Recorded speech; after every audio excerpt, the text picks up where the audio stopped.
Alamin naman natin kung buong linggong bubuhos ang ulang dala ng habagat at kung saang mga lugar ang apektado. Para po sa detalye, makakausap natin sa linya ng telepono si Veronica Torres, weather specialist ng Pag-asa. Magandang hapon po sa inyo, Ma'am Veronica. Pakibigyan nga po kami ng detalye. 3 low pressure area na po ito ang binabantayan nyo ngayon.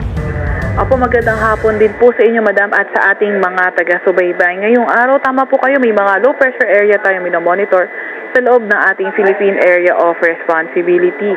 Yung una nating low pressure area na minomonitor ay as of 3 a.m., nasa layong 1,140 kilometers east ng Central Luzon. Itong low pressure area na ito, mataas ang tsansa na maging isang ganap na bagyo ngayong hapon or sa mga susunod na sandali.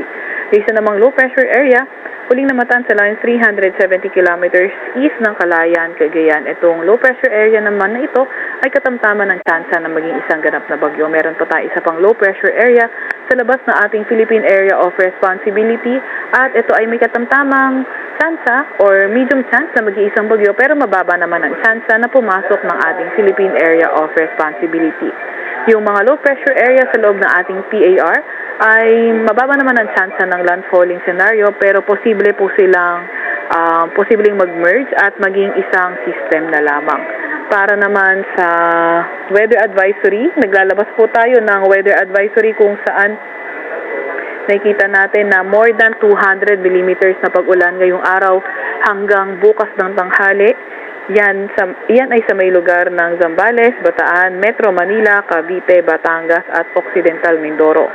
100 to 200 millimeters na mga pag-ulan sa may Pangasinan, Benguet, Tarlac, Pampanga, Bulacan, Laguna at Rizal at 50 to 100 millimeters sa Ilocos Norte, Ilocos Sur, La Union, Abra, Nueva Ecija, Quezon, Oriental Mindoro, Palawan, Marinduque, Romblon, Masbate, Sorsogon, Albay, Camarines Sur, Catanduanes, Antique, Iloilo, Guimaras at Negros Occidental. Baliban po sa weather advisory na nilalabas po ng weather forecasting section, meron ding nilalabas na heavy rainfall warning ang National Capital Region.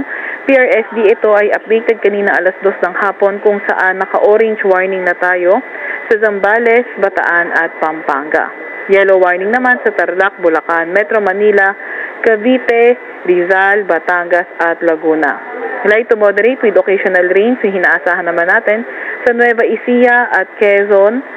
At yun nga po muna ang pinakahuli sa lagay na ating panahon. Mula sa Weather Forecasting Center ng Pag-asa, Veronica Torres. Veronica, balikan ko lang yung sinabi mong isang low pressure area sa may bahagi ng Central Luzon na posible ka mong maging bagyo ngayong hapon. Anong magiging epekto niyan? Mararamdaman na ba natin yung pag-ulan o papalakasin ba nito yung habagat?